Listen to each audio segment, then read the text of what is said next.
Hello student, welcome back to my channel Samrat Academy. Student, मेरा नाम है आकाश। मेरे प्यारे बच्चे, आज मैं आप लोगों को बताऊं कि 2024 बोर्ड एग्जाम में ऐसा ही गणित का पेपर आने वाला है। क्योंकि आज की वीडियो में आप लोगों को बताने वाला हूं प्रतिदर्श प्रश्न पत्र, ठीक है, कक्षा 10 का, ठीक है, वो भी गणित का पेपर बताने वाला हूं।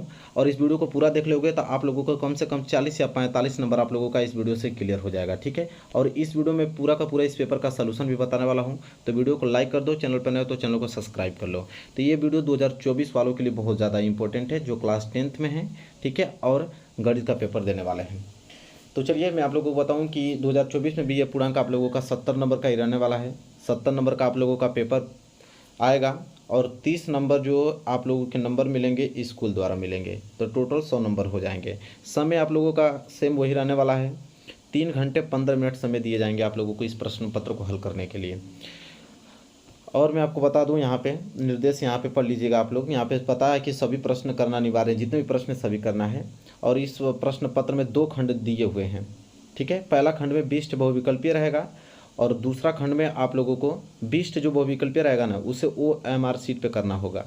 और दूसरा खंड में जो होगा वो 50 अंक के वर्णनात्मक प्रश्न होंगे, जो आपको खुद हल करने पड़ेंगे, लघुत्तरीय और दीर्घोत्तरीय होंगे, ठीक है।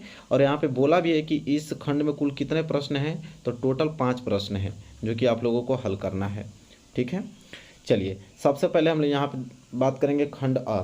और देखिए खंड अ में जो होगा ना, तो खंड अ में 20 बहुविकल्पीय प्रश्न होगा, 20 नंबर का ऑब्जेक्टिव क्वेश्चन, जिसे आप लोगों को कहाँ करना होगा, OMR शीट पे करना होगा, ठीक है। इसके बाद खंड ब हम लोग 50 नंबर वाले क्वेश्चन देखेंगे। पहले 20 नंबर वाला क्वेश्चन देख लें, ठीक है। देखो बहुविकल्पीय प्रश्न है।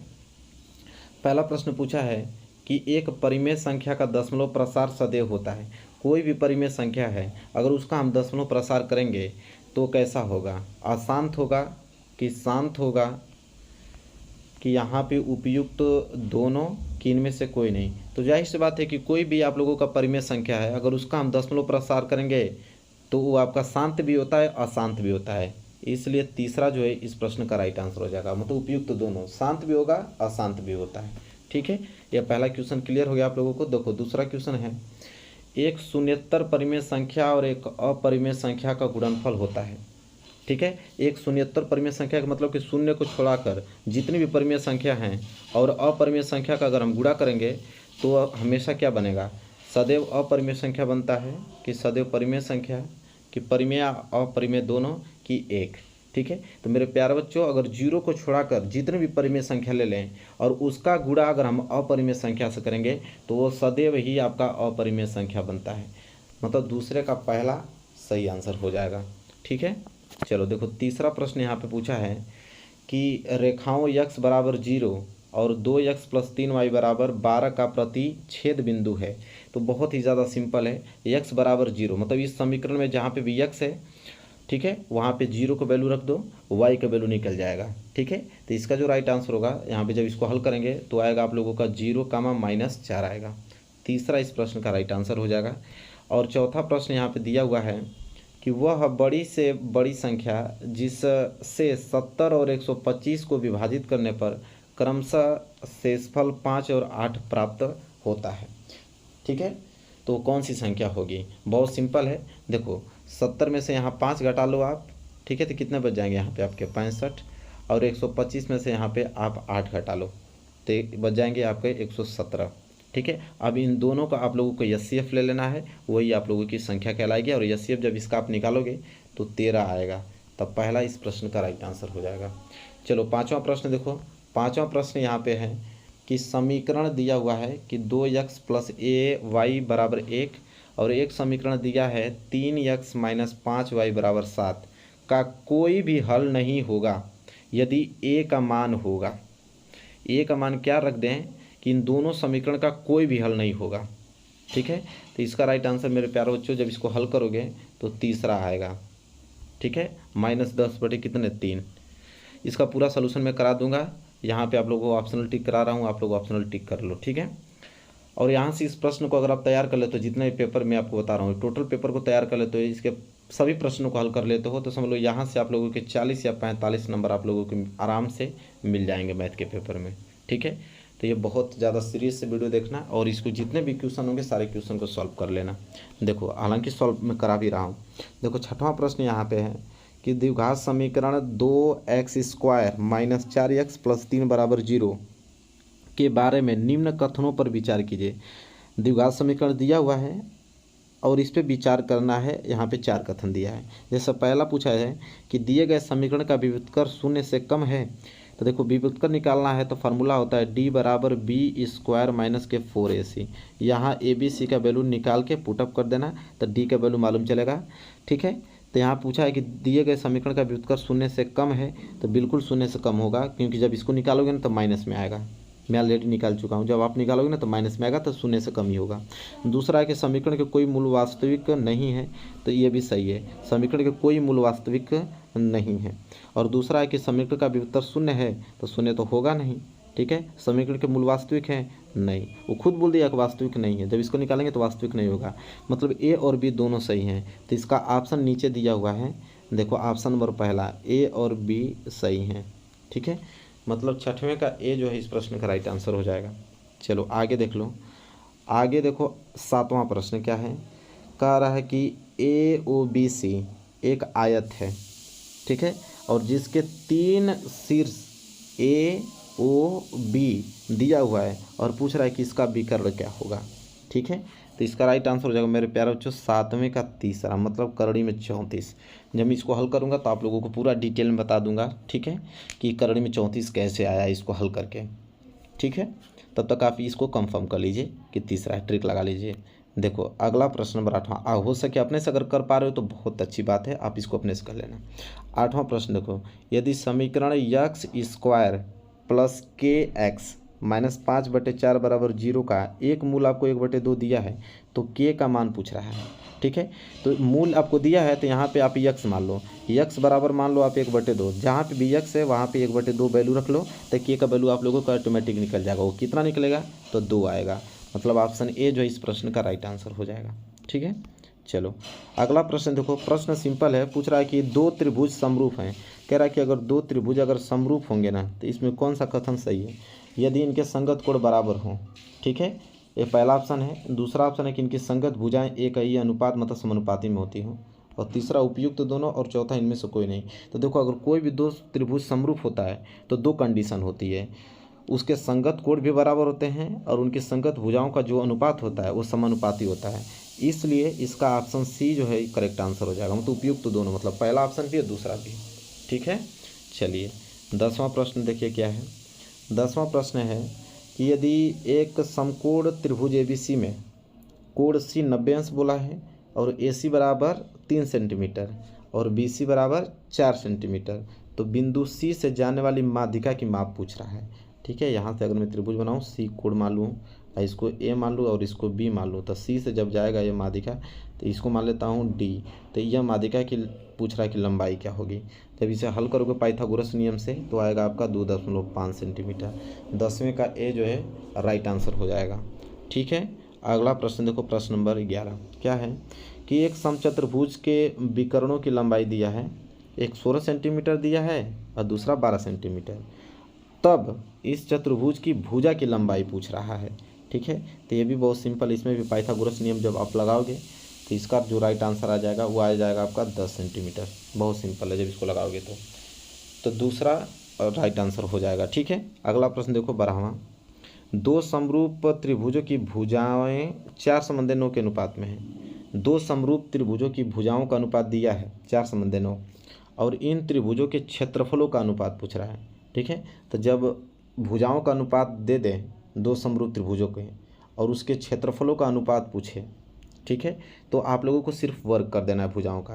तो 4 का वर्ग और यहाँ पे 9 का वर्ग, तो 4 का वर्ग 16 और 9 का वर्ग कितना होता है आपका 81, मतलब 16:81 इनके क्षेत्रफलों का अनुपात आ जाएगा। मतलब कि ऑप्शन नंबर डी इस प्रश्न का राइट आंसर हो जाएगा। चलो आगे अगर हम बात कर लेते हैं प्रश्न नंबर 13वां कि यदि 4 tan थीटा बराबर 3 तो 4 sin theta minus cos theta अब बटे में 4 sin theta plus cos theta बराबर है। तो सिंपल यहाँ से जब आप tan थीटा की वैल्यू निकालोगे ना तो tan थीटा बराबर क्या हो जाएगा 3 और ये गुणा में तो आ जाएगा भाग में, मतलब tan थीटा का वैल्यू आ गया 3/4। तो इस वैल्यू से आप त्रिभुज का वैल्यू रख लो, ठीक है, और साइन कॉस का वैल्यू निकाल कर यहाँ पे पुटअप कर दो। जब पुटअप करके इसको हल करोगे तो आपका आएगा ऑप्शन नंबर तीसरा, मतलब कि 1/2 आएगा। चलो आगे अगर हम बात करें प्रश्न नंबर 14, देखो प्रश्न नंबर 14, साइन 75 अंश बटे कॉस 15 का मान जब इस प्रकार का प्रश्न आए तो आप डिग्री को जोड़ लो। अगर देखो ऊपर 75 अंश है और नीचे 15 अंश है, दोनों डिग्री का मान अगर 90 अंश आ जाए तो समझ लीजिए कि इसका वैल्यू हमेशा 1 होता है। ठीक है, तो 75 और 15 90 होता ही है, तो मतलब कि ऑप्शन दूसरा इस प्रश्न का राइट आंसर हो जाएगा। ठीक, चलो प्रश्न नंबर 15वां देखो कि यदि एक वृत्त का परिमाप वर्ग के परिमाप के बराबर है तो उनके क्षेत्रफलों का अनुपात है। तो वृत्त का परिमाप वर्ग के परिमाप के बराबर कर दो और उस फार्मूले से आप उसके क्षेत्रफलों का अनुपात निकाल दो। निकालोगे तो आंसर जो आएगा वो आ जाएगा आपका 14 संबंध 11, मतलब 15 का दूसरा राइट आंसर हो जाएगा। आगे बढ़े 16वां प्रश्न देखो, दो गोलों के आयतनों का अनुपात दिया है 64 संबंध 27, उनके पृष्ठीय क्षेत्रफलों का अनुपात। तो पहले आयतनों का अनुपात मतलब आयतनों का अनुपात मान लो कि एक पहला आयतन मान लो एक दूसरा आयतन मान लो, तो यहाँ फार्मूला में रख लो 64/27। ठीक है, अब वहाँ से वैल्यू निकालने के बाद पृष्ठीय क्षेत्रफलों के फार्मूले पे उसका वैल्यू रख दो। ठीक है, जब उसको हल करोगे तो आपका आएगा 16 संबंध 9, मतलब 16 का चौथा ऑप्शन सही हो जाएगा। 17वां प्रश्न देखो, 1 से 10 तक की धनात्मक विषम संख्याओं का समांतर माध्य होगा। अगर 1 से 10 तक की जितनी भी धनात्मक विषम संख्या है और उनका अगर हम समांतर माध्य निकालें तो कितना आएगा मेरे प्यारे बच्चों? 5 आएगा। कितना? 5। तो चौथा इस प्रश्न का राइट आंसर हो जाएगा। आगे अगर बढ़ें और अगला प्रश्न अगर मैं आपसे पूछूं तो अगला प्रश्न है कि माध्यिका को अगर आलेखीय विधि द्वारा निम्न में से किससे प्राप्त किया जाता है, मतलब किस विधि से माध्यिका को प्राप्त किया जाता है?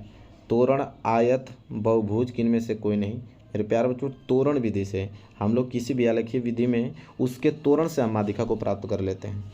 ठीक है, चलो 19वां देखो कि यदि कुछ प्रेक्षणों का माध्य दिया हुआ है कि 27 है और बहुलक भी आपको बताया है 45, तब माध्यिका क्या होगी? तो माध्यिका का फार्मूला होता है, तो उस फार्मूले को लिख के जब माध्य और बहुलक का वैल्यू पुटअप करके माध्यिका निकालोगे तो आपका 33 आएगा।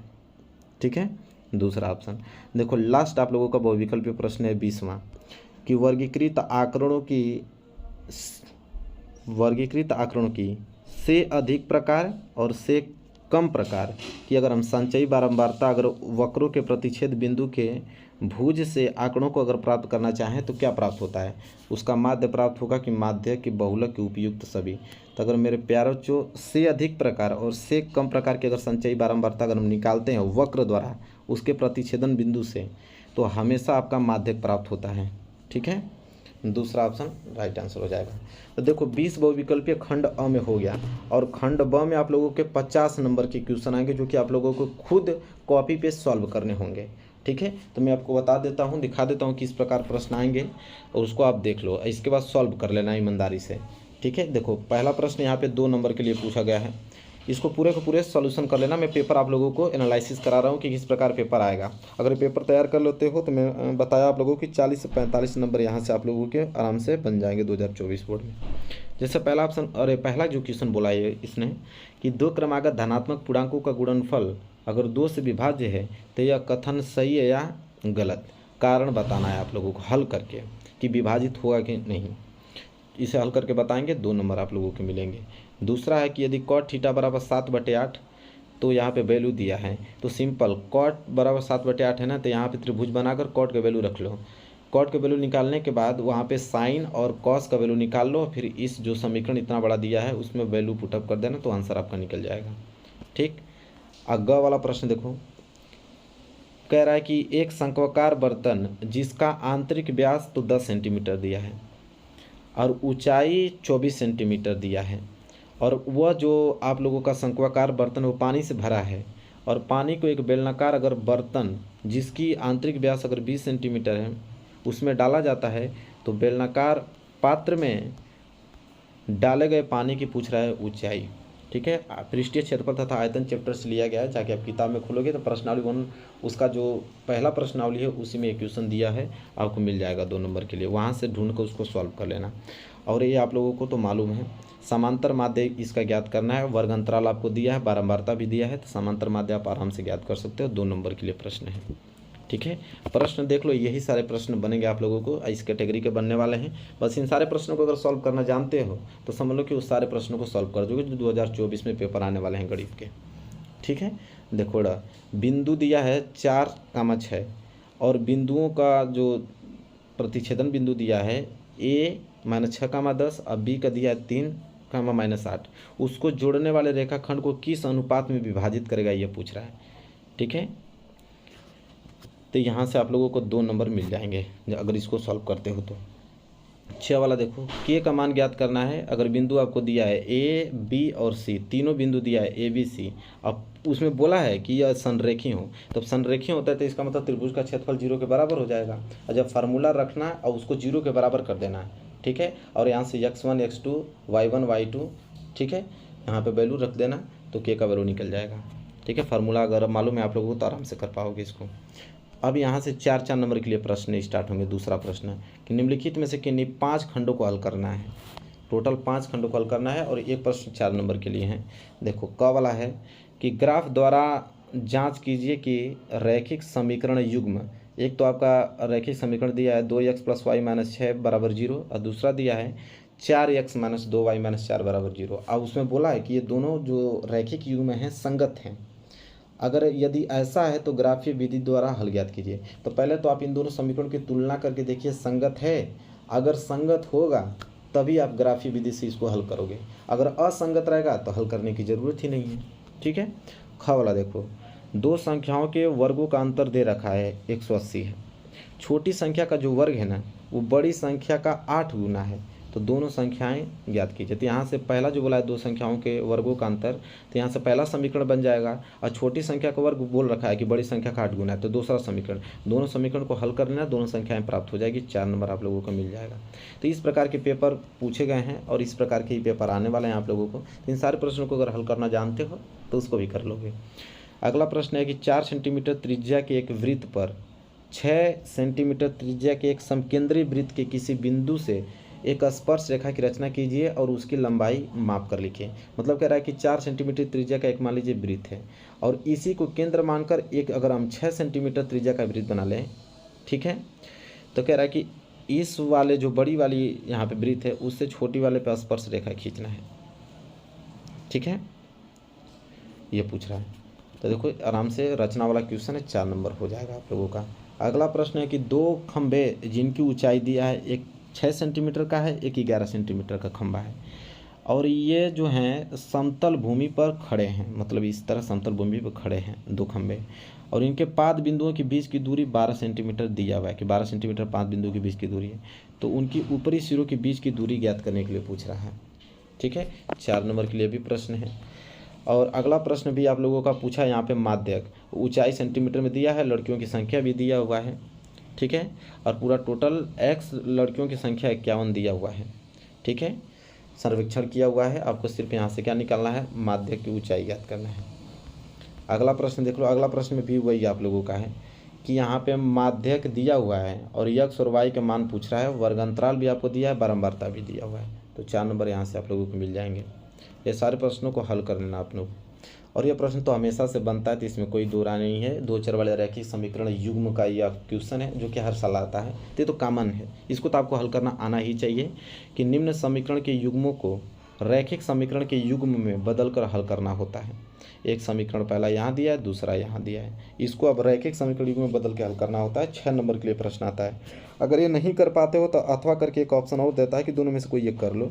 और ये भी प्रश्न इंपॉर्टेंट है कि 3 वर्ष पूर्व अगर रहमान की आयु का व्युत्क्रम जो है और अब से 5 वर्ष पश्चात आयु के व्युत्क्रम का योग अगर 1/3 है तो उसके वर्तमान आयु ज्ञात कीजिए। समीकरण बना के हल कर लेना, ये भी बहुत सिंपल क्वेश्चन है।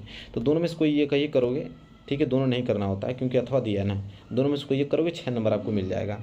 चौथा प्रश्न भी वही है, 2 प्रश्न दिया है, तो दोनों में से कोई एक करना है आप लोगों को।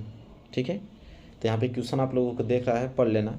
ठीक है, या स्क्रीनशॉट इसका ले लो, आराम से इसको पढ़ लेना। 6 नंबर के लिए भी प्रश्न पूछे गए हैं। और मैं 5वां प्रश्न भी दिखाऊं तो देखो 5वां प्रश्न आप लोगों का यह प्रश्न है, नीचे भी कुछ लिखा है तो मैं दिखा दे, पहले स्क्रीनशॉट ले लो। देखो ये 5वां प्रश्न, उसका कुछ भाग यहाँ पे दिया है, तो या तो 5वां कर लो 6 नंबर ले लो, या तो ये नहीं आ रहा तो अथवा करके एक ऑप्शन और दिया है ये नीचे जो इतना बड़े क्वेश्चन है, तो दोनों में से कोई एक करोगे तो 6 नंबर आप लोगों को मिल जाएगा।